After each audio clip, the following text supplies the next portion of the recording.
कि स्वयं सिद्ध हम अनादिकाल की जीवन यात्रा जीते चले आ रहे हैं, ठीक है। तो हम कुछ न कुछ परिष्कृत कर्मों को करते चले आ रहे हैं। हमारी जीवन यात्रा कुछ चली, कुछ यात्रा चलती रही। एक समय आता है कि हम प्राप्तव्य का हमें बोध होता है, बस चलना कुछ शेष रहता है। पूरी यात्रा मंजिल आती नहीं, शेष रहता, लेकिन मंजिल का हमें ज्ञान होता है। पर एक जीवन होता है जो हम उस अवस्था को प्राप्त हो जाते हैं, उसको स्वयं सिद्ध संत बोलते हैं। क्या उसमें किसी गुरु की आवश्यकता नहीं होती है, किसी मार्गदर्शक की भी जरूरत नहीं होती है। क्या बोला? स्वयं सिद्ध। दूसरी बात, अपने बलबूते, अपने ज्ञान बोध विश्वास से वो चलता चला जाता है। उसे ज्ञान का पता है, मार्ग का पता है, गति का पता, और चलता चला जा रहा, मंजिल पहुंच जाता है, उसको स्वयं सिद्ध। उसमें दो संत आते हैं, बुद्ध और महावीर।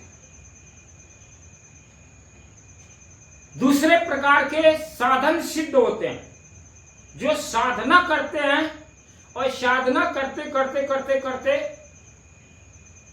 उस अवस्था को प्राप्त करते हैं।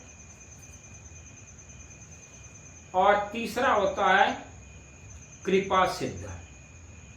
वो चल नहीं पा रहा, परंतु किसी दूसरे गुरु की कृपा का आश्रय लिया और उस कृपा के सहारे वो मंजिल प्राप्त कर। समझ में आया? तो जन्म सिद्ध संत, कृपा सिद्ध संत और स्वयं सिद्ध संत, ये तीन प्रकार के पहुंचने वाले लोग होते हैं। तो दूसरे प्रकार के और पहले प्रकार के व्यक्ति के गुरु का कोई भी रोल नहीं होता है। बस कृपा सिद्ध संत पर ही गुरु की सहारा की आवश्यकता होती है। समझ में आया?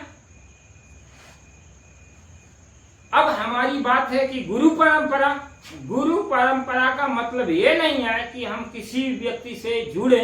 गुरु का मतलब है हमारा बोध विवेक इतना जागृत हो कि हम कहीं अन्य कल्पना मानंदी धोखा में मत फंसे। संसार में ही नहीं, संसार से अलग आध्यात्मिक जगत भी है, जहां पर हमें उस सांसारिक जीवन से कहीं ज्यादा भटकाहट होने की संभावना बनती। इसीलिए कबीर ने माया और मान दोनों में डिफरेंस किया। संसार से निकल करके बचना सरल है, लेकिन आध्यात्मिक जगत में चलने वाला व्यक्ति अगर चल रहा है तो उससे उबर पाना संसारिक जीवन से भी ज्यादा कहीं कठिन है। इसलिए धर्म के क्षेत्र में हमें और बहुत ज्यादा सावधान होने की जरूरत है। समझ में? क्योंकि धार्मिक जगत में कई ऐसे पड़ाव, कई ऐसे भटकाव होने की संभावना बनती है, जहां पर कि सही साधक जाने से मार्ग को छोड़ के कहीं और भटक जाता। समझ में? तो ये तीन प्रकार के सिद्ध संतों की स्थिति है, जो स्वयं साधना के बल पर चलता है, स्वयं जन्म से ही सिद्ध है, उसमें किसी गुरु की सहारा नहीं। अब जैसे गवाए जा रहे हैं रामानंद ढकोसलाबाजी किए जा रहे हैं, आप बेटा उठ राम राम कर, ये सामाजिक फालतू बातें हैं। अगर ऐसी बातें कबीर ने बीजक में कहा है, क्या कहा? रामानंद राम रस माते कई कबीर कई था। जहां पर गुरु और शिष्य के विचारधारा और मान्यता सिद्धांत में अंतर मेल नहीं खाता, वो गुरु कैसे हो सकता है?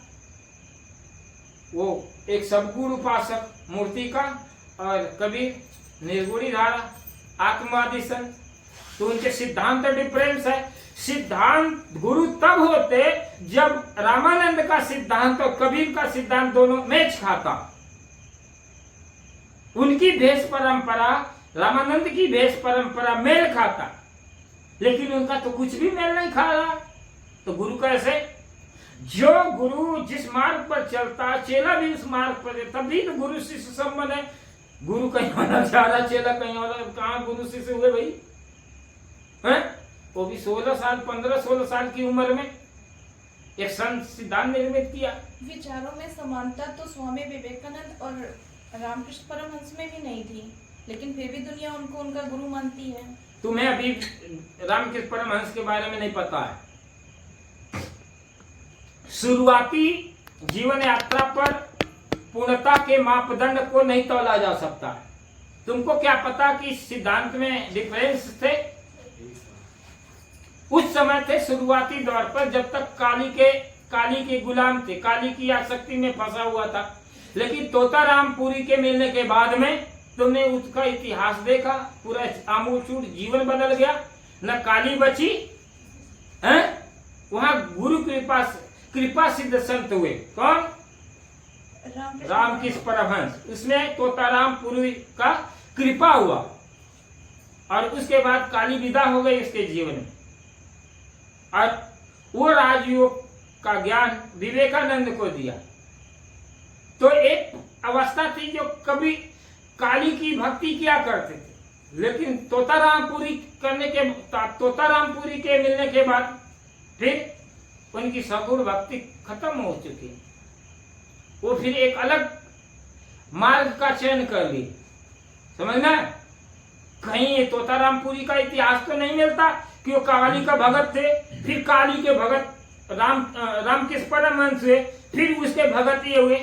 तो जो तोतारामपुरी का सिद्धांत था, तोतारामपुरी का, वो रामकृष्ण का बाद में हुआ। फिर उसी सिद्धांत को लेकर विवेकानंद आगे प्रचार प्रसार किया। समझ में? तो जो प्रथम तल होता है, पहले तो मैं भी वेदांती था, पहले तो मैं भी जो यज्ञ करता था। अगर कोई कहे नहीं ये तो बड़े बड़े, अभी मानते ही है। भोपाल में भट्ट है, शाश्वत है, सब अभी मानते मैं वेदांती हूँ, बहुत सारे। और कुछ मानते कबीरपंथी, तो मैं न कबीरपंथी हूँ न तो वेदांती हूँ, मैं जो हूँ। कभी कबीरपंथियों को भी काट देता हूँ, कभी बौद्धिस्टों को भी काट देता हूँ, पर मुझे ये बात का पता है। क्यों? उनके अंदर उनके सिद्धांतों में विसंगतियां आई। विसंगतियां ही हमारे जीवन में क्या भ्रम पैदा कर देती हैं, और जब भ्रम पैदा हो जाता तभी वो आदमी, आम आदमी जो भटक जाता है। तो शुरुआती मापदंड से किसी संत की पूर्णता, उसकी स्थिति का परिचय नहीं दिया जाता। वो अंत अवस्था में किस अवस्था में पहुंचा है, वो उसकी प्रामाणिकता होती, न कि उसकी प्रथम स्थिति की प्रामाणिकता। समझ में? कुछ समाधान हुआ? बोलो, और कोई प्रश्न है? कुछ बोलो। बस बस तो बस है, तो हम कहाँ के टक्कर चलाएं? बोलना है, किसी को पूछना है तो बोलो। पूछिए, कोई पूछे। क्या नहीं हमें तो हैं? बढ़िया, पूछिए, हमें तो पता ही नहीं पूछना क्या है।